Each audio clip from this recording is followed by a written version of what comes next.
And welcome to Hannity. And breaking tonight, momentum for Republicans in key races all across the country. We're going to break down the latest polls. That's coming up straight ahead. Also, Pennsylvania Senate candidate Dr. Oz will be here with a special message for the radical socialist trust fund brat in a hoodie, John Fetterman. Guy that is not fit for office, never had a job in his life. But first, we begin once again in beautiful Martha's Vineyard, where after a full 24 hours of intense emergency virtue signaling, well, the island's uber-wealthy, uber-woke residents, they booted all of their newly arrived guests out of town. They're gone. As of 8 a.m. this morning, the 50 illegal immigrants who flew in from Florida were rounded up, loaded onto buses, and shipped to a U.S. military base. How loving, thoughtful, and accommodating of the left.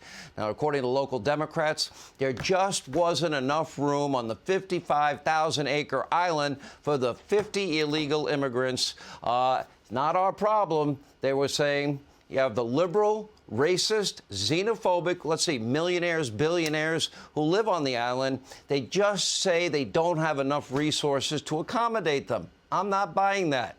And over at MSDNC, you have Chuck Todd saying that the situation was inhumane because of the lack of infrastructure. What about Texas's 1.1 million illegals this year alone?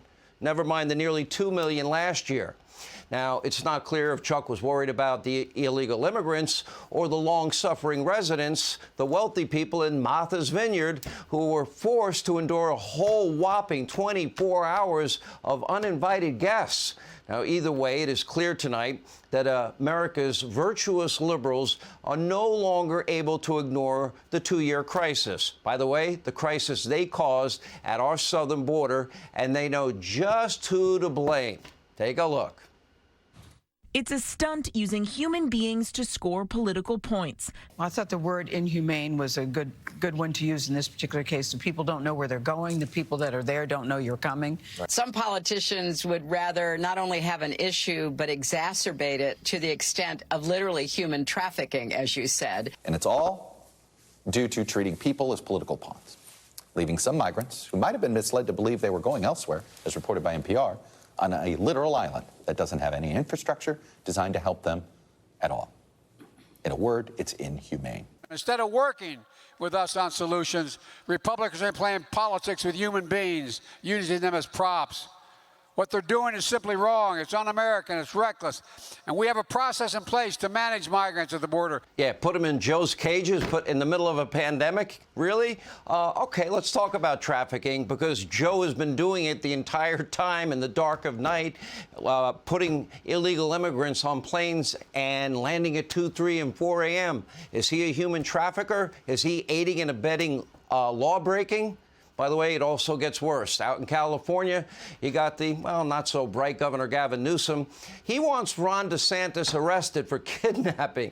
Now, Gavin Newsom is so stupid and so strung out on his own insane wokeness that he's somehow unable to see the real crime committed right in front of him. Now, President Biden swore an oath to uphold the laws of this land and our Constitution. And yet, so far, Joe has refused to enforce the laws of the land, and that would mean securing our southern border. This is a dereliction of duty.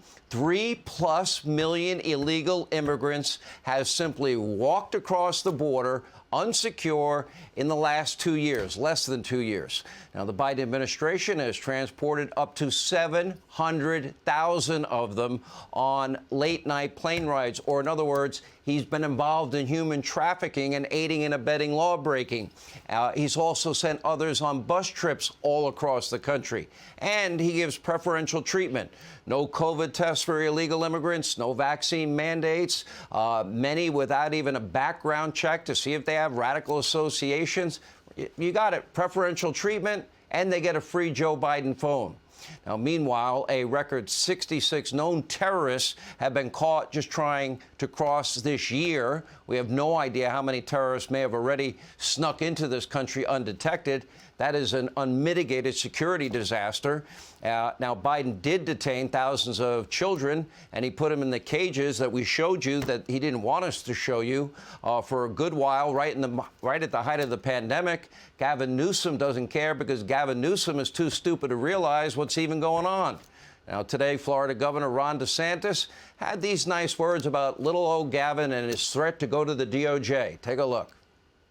The governor of California sent a letter to the Department of Justice saying you need to prosecute Texas and Florida governors. And all I can say is I think his hair gel is interfering with his brain function. All right, that's the line of the week for sure. It sums up pretty perfectly what's going on here. We're going to have a lot more on California's half-baked governor straight ahead tonight. But first, let's get back to the oh-so-compassionate residents, the millionaires, the billionaires, including the Obamas. They have 30 acres in Martha's Vineyard. Why not take 15 of those acres and you could build facilities for the homeless people? Anyway, by the way, those people at Martha's Vineyards could not be bothered to accommodate even 50 new guests that were thrown out 8 a.m. this morning.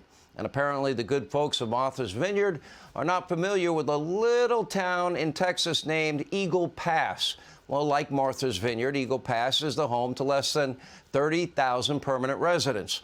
But unlike Martha's Vineyard, Eagles Pass is forced to deal with hundreds of illegal immigrants every single day of the year.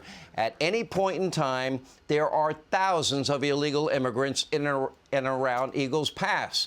Now, nearly every town and every city close to the border has experienced the exact same humanitarian crisis for nearly 2 long years. That includes El Paso, where, as we speak, there is a humanitarian crisis. Hundreds of illegal immigrant men, women, and children, they're now sleeping in the street. They have no shelter, no bathrooms, no shower, no food.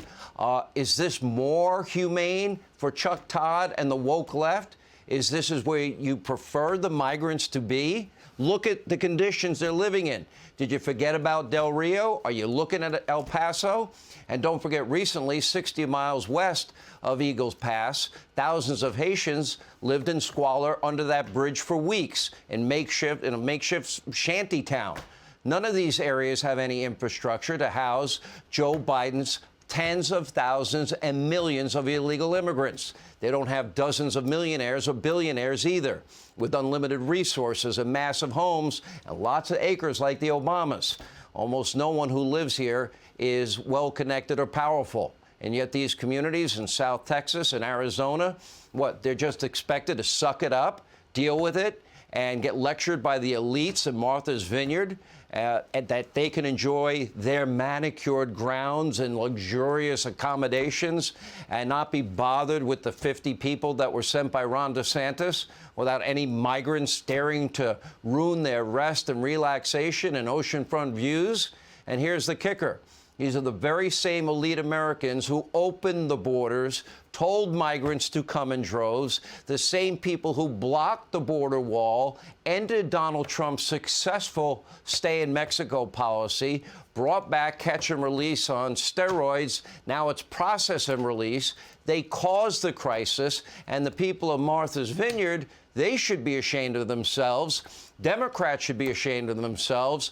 None of them have any shame. They literally have supported all of this, except not in my backyard. They don't care about the people of South Texas, the people in Arizona, the people in Nevada. In 53 days, you can vote all of these people out, and we can restore order on America's southern border. That's step one. Hey, Sean Hannity here. Hey, click here to subscribe to Fox News YouTube page and catch our hottest interviews and most compelling analysis. You will not get it anywhere else.